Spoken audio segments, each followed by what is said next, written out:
Bonjour à tous et bienvenue sur le podcast du site Je bosse en grande distribution.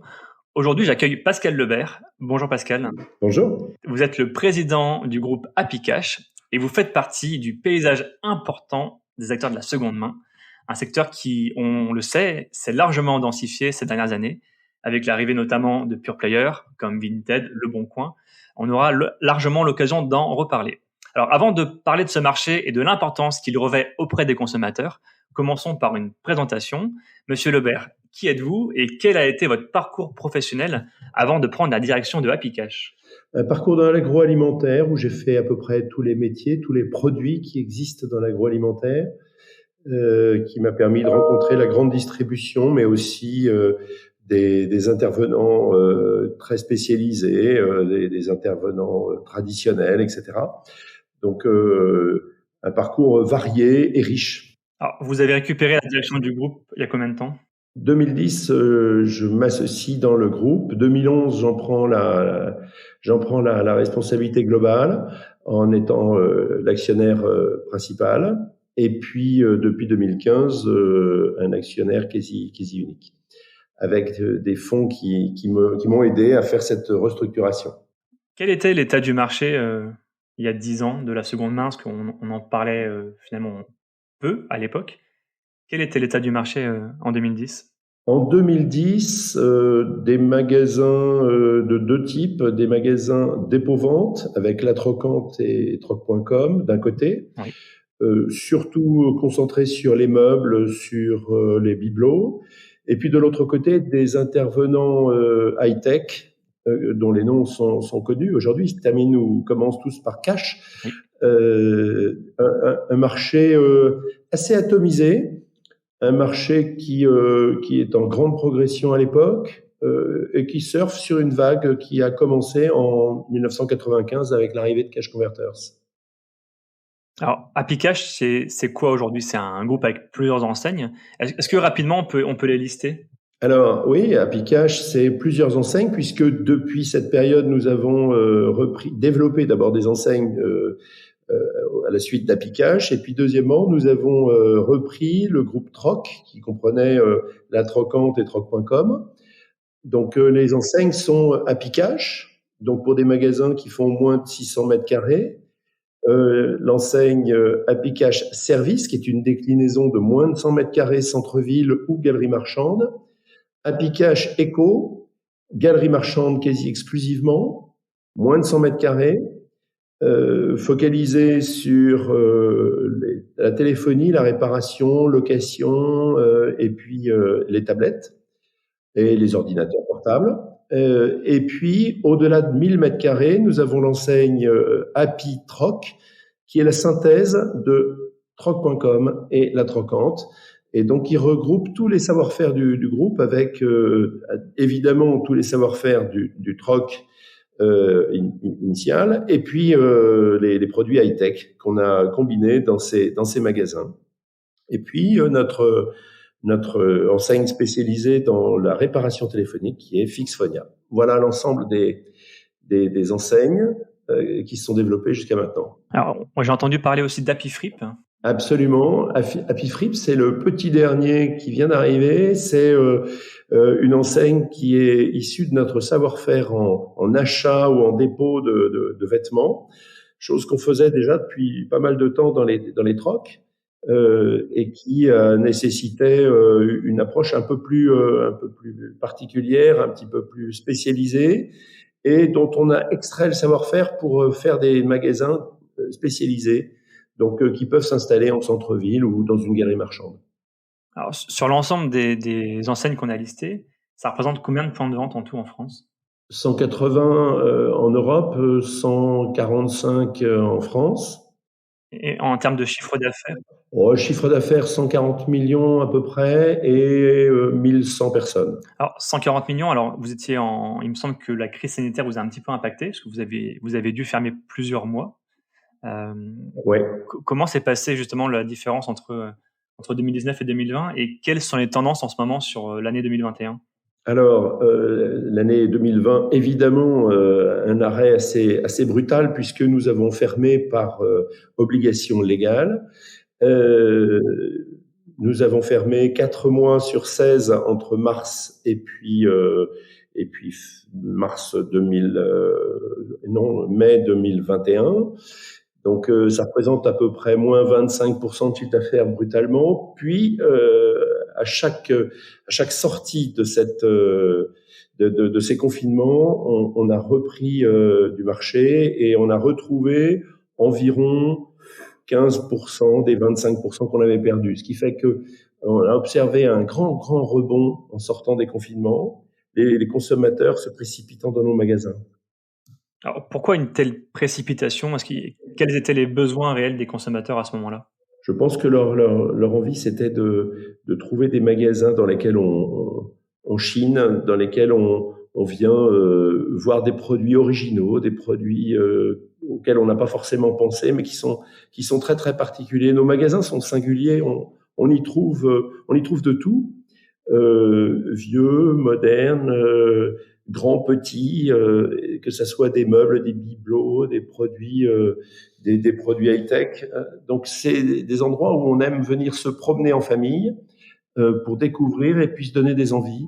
Donc je pense que nos magasins ont beaucoup attiré à ce moment-là. Et puis il y a un deuxième point, c'est que les consommateurs ont eu envie d'acheter moins cher, en étant un petit peu perturbés par le Covid.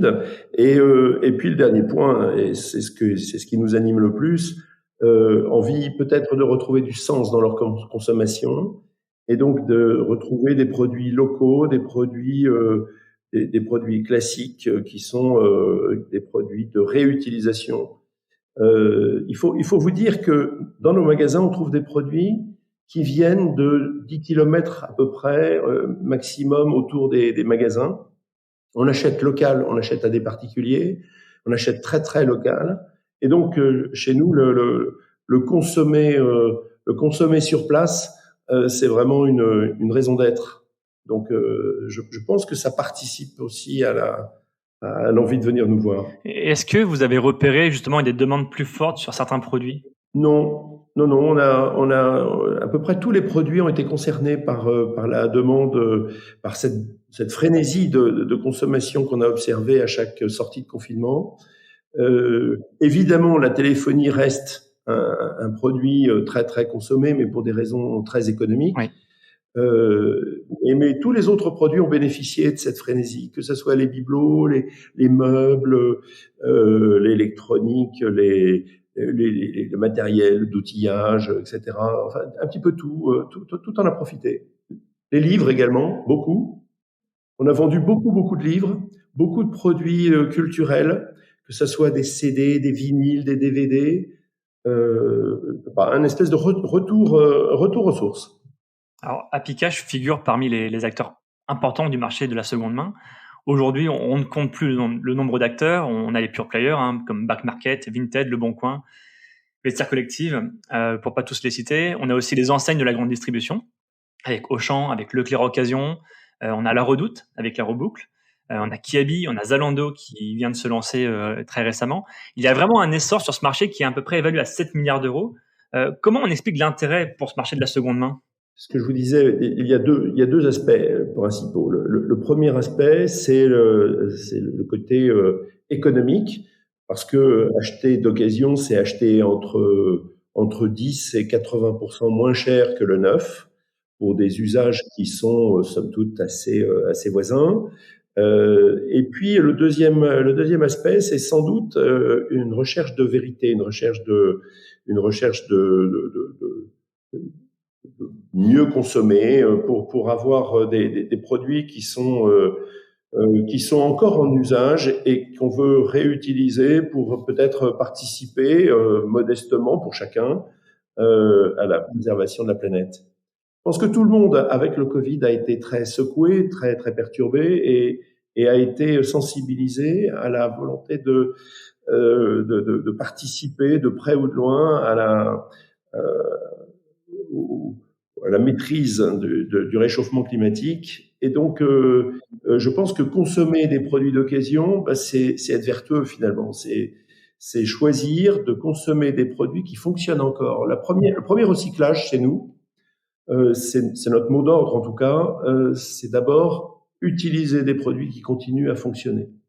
Jeter un produit sous prétexte qu'il est pas neuf ou qu'il est doublé par une version qui vient de sortir, c'est finalement pas bon. Enfin, c'est pas souhaitable. C'est pas quelque chose qui peut être transmis aux générations futures. Ça n'aura pas de sens. Donc nous voulons réutiliser tout ce qui fonctionne. Et puis ensuite, non seulement réutiliser tout ce qui fonctionne, mais redonner de la valeur aux choses. J'ai devant moi un meuble qui est une vieille commode. Cette commode, elle est en bois. Elle a été fabriquée par des gens qui ont mis leur âme, leur savoir-faire dedans, qui savaient faire de très belles choses et qui ont passé des heures ou des jours jeter ce meuble sous prétexte qu'il est encombrant ou qu'il est inadapté ou qu'il est devenu un peu ringard parce qu'on n'a plus envie de le voir chez soi, je trouve que c'est pas un très bon geste. Parce qu'évidemment, il va brûler en quelques secondes dans un incinérateur, mais je trouve que c'est pas un beau message pour les générations futures. Respecter la valeur ajoutée des produits qui ont été conçus, c'est quand même s'inscrire dans le temps et transmettre aux générations le sens du beau, le sens de la conservation et du patrimoine. Et je crois que ça rejoint, enfin, les produits rejoignent les hommes dans ce cadre-là. C'est pas simplement des objets, c'est pas de la consommation frénétique dont on a besoin, c'est un avenir, c'est une logique, c'est une transmission. Donc voilà, je pense que nos magasins répondent à cette problématique. Et pour faire la liaison avec ce que vous disiez à l'instant, je dirais que ce qui caractérise nos magasins, c'est que justement, ce sont des magasins physiques. C'est-à-dire que les objets dont je vous parle, ils sont chez nous. On est allé les chercher chez des gens on a une activité de vie de maison. Donc, je sais pas, peut-être au 7e étage ou dans une maison éloignée à la campagne. On est allé les chercher, on les a rapportés, on les a peut-être soignés en leur donnant le petit coup de nettoyage dont ils avaient besoin, et on les expose et on les revend à nouveau. C'est-à-dire que vous voyez ces produits, vous les touchez, vous savez à quoi ils ressemblent, vous pouvez les photographier, vous pouvez en faire tout ce que vous voulez avant de les prendre chez vous. On peut même vous les apporter. Et donc ce service, c'est pas virtuel. Ce service, il est physique, il est concret et il lie les hommes entre eux. Évidemment, nous avons nous aussi des sites internet pour commercialiser nos produits, mais ce qui nous engage le plus, c'est la relation entre nos clients, qu'ils soient déposants ou vendeurs ou acheteurs. C'est-à-dire des gens avec qui on va dialoguer, on va échanger, on va proposer, on va suggérer. On n'est pas des simples distributeurs parce qu'on ne distribue rien, vous l'avez bien compris. On ne fait que vendre ce qu'on a. Et en même temps, on connaît nos produits. On a toutes sortes de produits et on est capable donc avec le consommateur d'engager une conversation qui va correspondre à son besoin. Ce dialogue, ce temps pris, pour moi, il est fondamental et il est même essentiel pour le monde de demain. Ce que vous dites revient finalement au débat éternel entre le point de vente physique et une application, enfin en tout cas quelque chose de virtuel. Finalement, votre force face aux acteurs pure player aujourd'hui, c'est d'avoir un point de vente physique et de proposer des services justement pour proposer des produits avec une vraie expertise, avec peut-être du conseil, avec des extensions de garantie, un reconditionnement, ce que les applications digitales ne le font pas aujourd'hui. Elles le font, mais elles le font d'une manière assez déshumanisée. Lorsque vous venez chez nous, les personnels qui achètent dans nos magasins sont des personnels qui connaissent les produits. Ils connaissent les produits parce que nous en devenons les dépositaires ou les propriétaires, selon que ça soit du dépôt ou du cash. Quand ils achètent les produits, ils testent les produits, ils les regardent, ils les analysent. Et donc, ils sont capables aussi, parce qu'ils ont cette compétence, de les réparer, de les reconditionner, de leur redonner toute leur fonctionnalité si par hasard ils en ont perdu.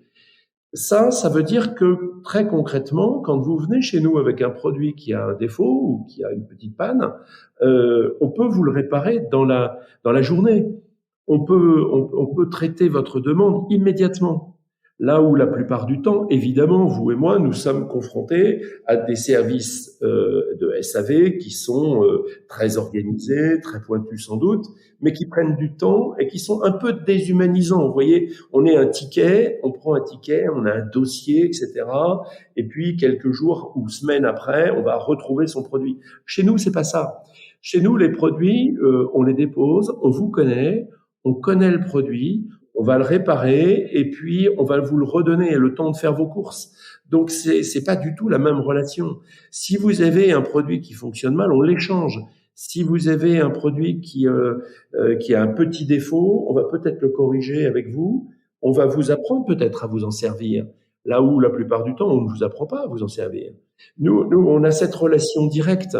Quand des vieilles personnes viennent nous visiter, nous avons dans la partie troc beaucoup de personnes d'un certain âge qui viennent nous voir pour acheter des vieux produits qui leur rappellent leur jeunesse, qui leur rappellent un temps passé. En tout cas, quand ils viennent échanger avec nous, on leur apprend à se servir de nos produits.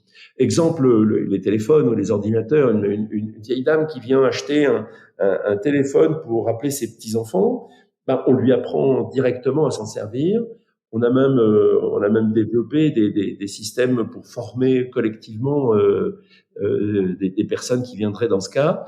Voilà, c'est une relation tout à fait directe, si vous voulez, tout à fait autre. Et pour nous, l'homme est au centre du commerce. C'est très essentiel chez nous. C'est un beau message pour confirmer que le point de vente a encore un bel avenir devant lui.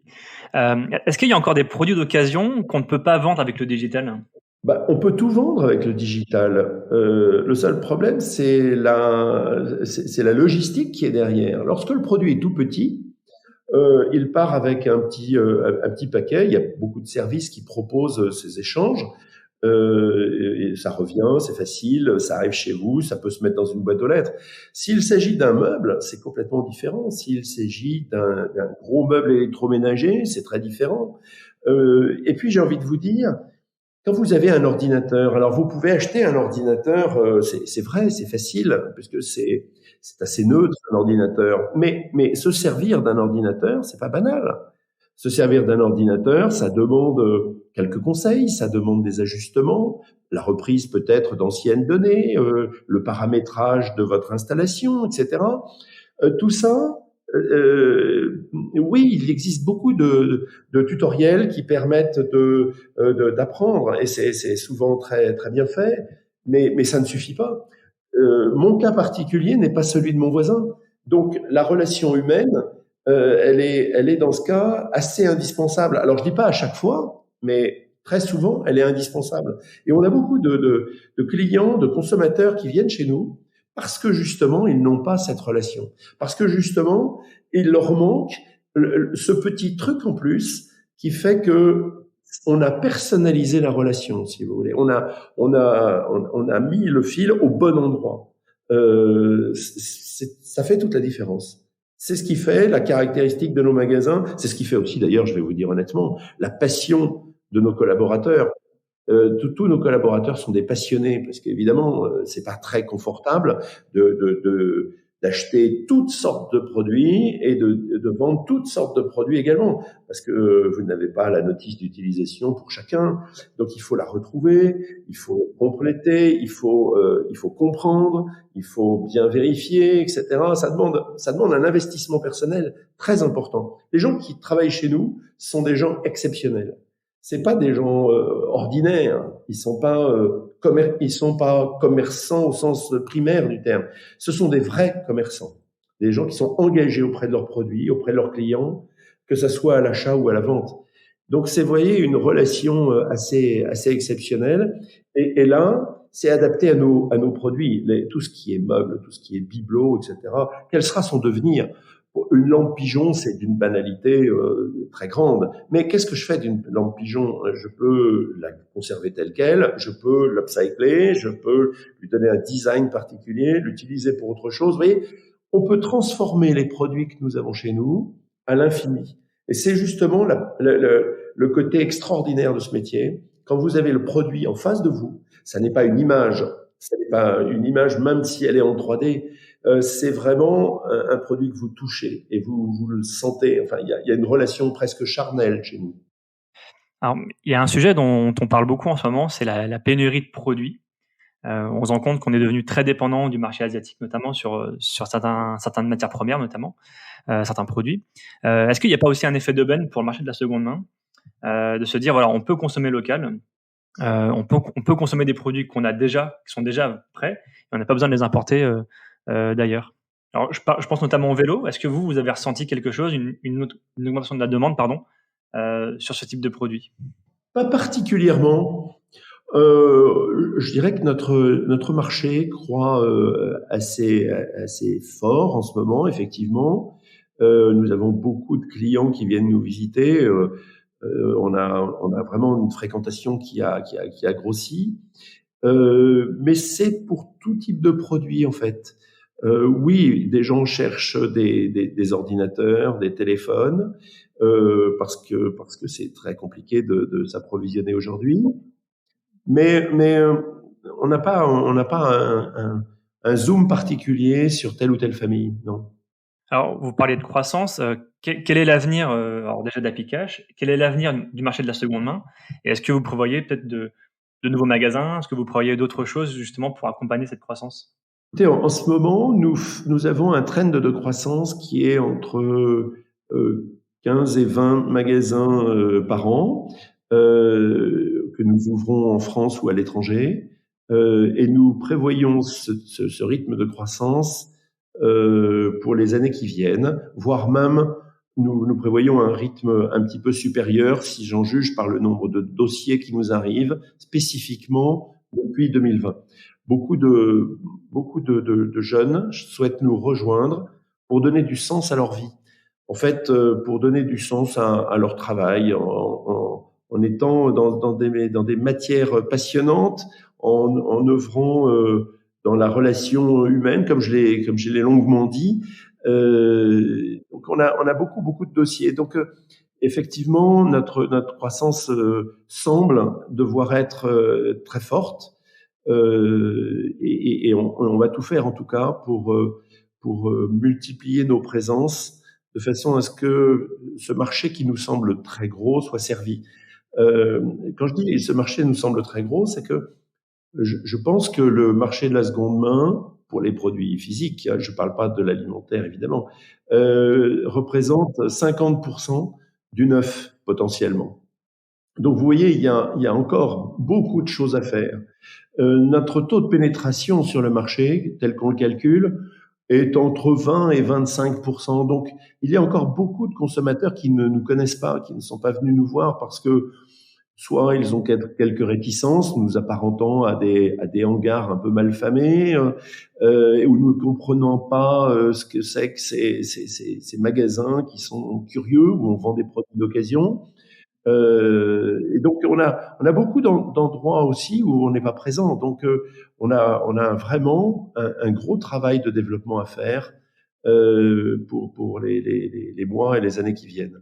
Vous avez pointé du doigt quelque chose dont on n'a pas encore parlé, c'est l'image que représente l'occasion.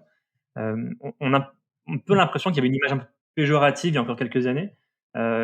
C'est aussi votre rôle finalement de redorer cette image de l'occasion et de dire, voilà, c'est des produits qui fonctionnent, c'est des produits qui valent autant que du neuf, on va dire, mais qui sont fonctionnels. Et ça aussi, c'est un travail de pédagogie à faire auprès des consommateurs.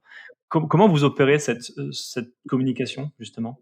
Alors, on a beaucoup travaillé sur l'aspect de nos magasins, Oui. qui effectivement, initialement, étaient des magasins très simplistes dans lesquels, parce qu'il y avait beaucoup de flux, les produits circulaires entraient, sortaient, etc.